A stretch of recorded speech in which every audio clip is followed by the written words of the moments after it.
대화법 하다가 이 얘기를 했구나.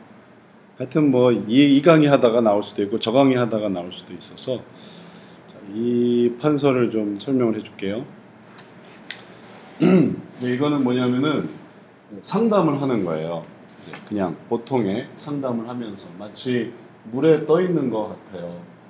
근데 이제 떨어지는 경우가 있고 실제적인 어떤 이제 괴로운 문제, 어려운 문제 속에서 이제 물에 박히는 경우가 있고 혹은 물에 둥둥 떠 있는 경우가 있고 그거를 이제 안전한 그 틀로 이제 옮기기 위한 과정이 이제 상담 과정이 되는 거예요. 그게 이제 기본적인 모든 상담이죠. 마음속에 있는 괴로움들을 잘 극복할 수 있게 하는 것, 그게 이제 상담의 과정인데 그런 상담의 과정들이 권면이나 조언, 멘토 그런 관계로 이렇게 형성이 되게 돼요. 근데 이렇게 형성이 되게 될 때 가장 영향을 받는 건 뭐냐면은 그 위에 있는 심리 상담이에요. 당연히 심리 상담으로부터 이런 형식들은 이제 의미를 갖게 돼요. 그런데 이 심리 상담을 하다 보면 거기에 이제 한계가 이르는 거예요. 그 한계는 뭐냐면 이게 신앙적으로 맞지 않는다라는 거죠. 심리 상담을 통해. 그러니까 심리 상담이 먼저 그것을 하지 않았으면 뭐 애초에 신앙적으로 했겠지만 우리들에게 좀 더 쉽게 다가오는 건 심리 상담이에요. 쉽게 말하면 목사님들이 상담을 하는 게 성경적으로 하지만 그러나 본격적으로 여러 가지 문제를 받게 되면 이미 기존에 있는 것들은 심리학적인 어떤 뭐 부부 상담은 어떻게 해야 된다, 뭐 가정 상담은 어떻게 해야 된다 그런 자료들이 있기 때문에 거기에 영향을 받게 돼 있어요. 그래서 극복해야 되는 게 심리 상담입니다. 근데 이걸 하다 보면 이제 신앙적인 문제에서 이제 어려움이 있고 그리고 그 문제를 극복하려다 보면서 이제 기독교 상담도 나타나지만 기독교 상담도 역시 한계가 있고 그리고 그 기독교 상담을 좀 더 위에 뭐가 있을 수 있을까 하다 보면 나타나는 게 성경적 상담입니다. 그리고 이런 성경적 상담학은 이제 기존 상담의 한계를 뛰어넘고 심리 상담의 한계를 뛰어넘고 기독교 상담의 한계를 뛰어넘는 그것이에요. 그래서 성경 상담을 곧장 했다 하더라도 이 성경 상담의 위치가 심리 상담을 극복하려고 했던 그래서 생겨났다는 이 의미를 알지 못하면 이걸 하다가도 다시 내려와요. 그래서 심리 상담을 또 붙들게 돼버리는 거예요. 이 가치를 알지 못하는 거예요. 원래 심리 상담은 심리학적인 그런 모든 부분을 넘어서면서 발전하는 것이었는데 그래서 가치를 제대로 이해하게 될 때 이제 이 위에서 이걸 하게 되고 그리고 그 진정한 가치는 이걸 계속 발전시킬 수 있다는 거예요. 성경적인 가치, 성경적인 어떤 흐름 내에서 이걸 발전시킬 수 있다. 심리학적인 상담에 이제 들어가 버리게 되면 발전할 수가 없어요. 왜냐하면 늘 전문가는 따로 있거든요. 늘 배워야 할 이론은 미국에서 혹은 또 이제 심리학회에서 거기서 나오는 거지 심리학을 하는 그리스도인이 심리학적 이론을 만들 수가 없어요. 만든다 하더라도 그건 무의미한 이론이 돼요. 왜냐하면 제대로 아는 게 아니기 때문에. 그래서 늘 받아야만 하는 거예요. 그러나 성경적 상담이라고 할 때는 비로소 그 어떤 가치를 이제 들어오게 되는 것이죠. 예. 저녁 강의가 있어요, 장로님. 예. 그렇게 해서 이제 성경 상담의 진정한 의미는 이걸 이제 발전시켜 나가는 거예요. 새로운 것들을 만들어내고 성경 속에서 그때그때 대처하는 부분을 해 나가는 거예요.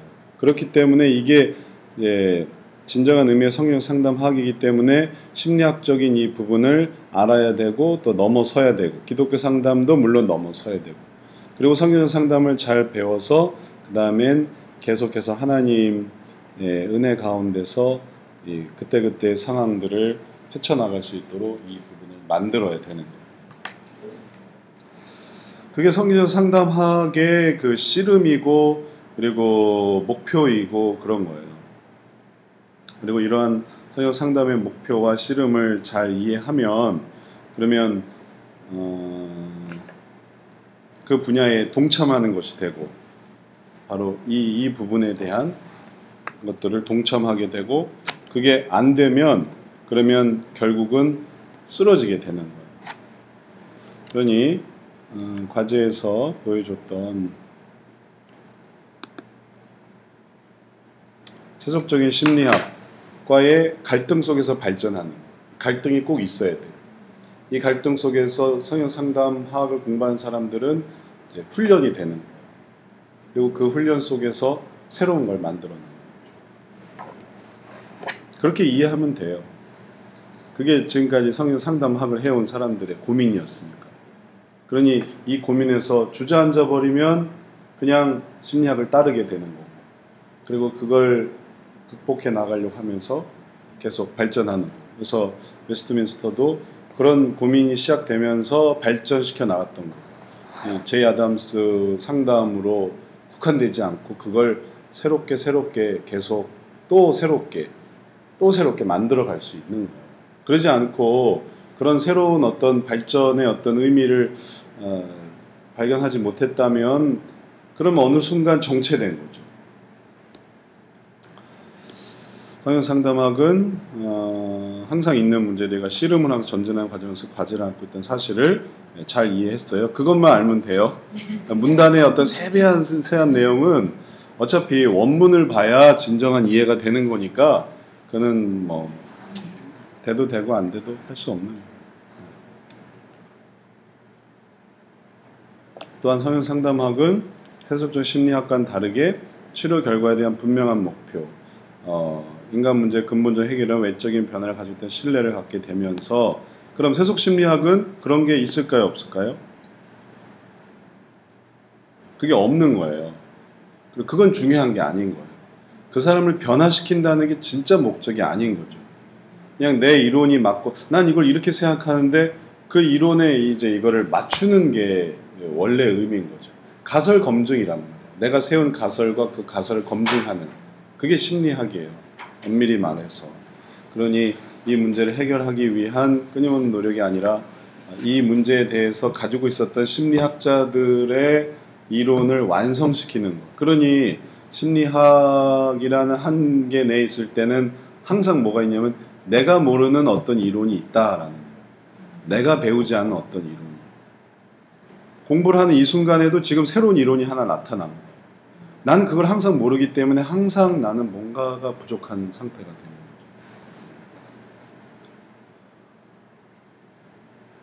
거죠. 성형상담학은 이미 성경에 나온 게 모든 것이고 그걸 가지고 어떻게 사람을 정말 주님의 뜻대로 변화시킬 것인가를 고민하는 것이고 이제 심리학은 그게 목표가 아닌 거예요.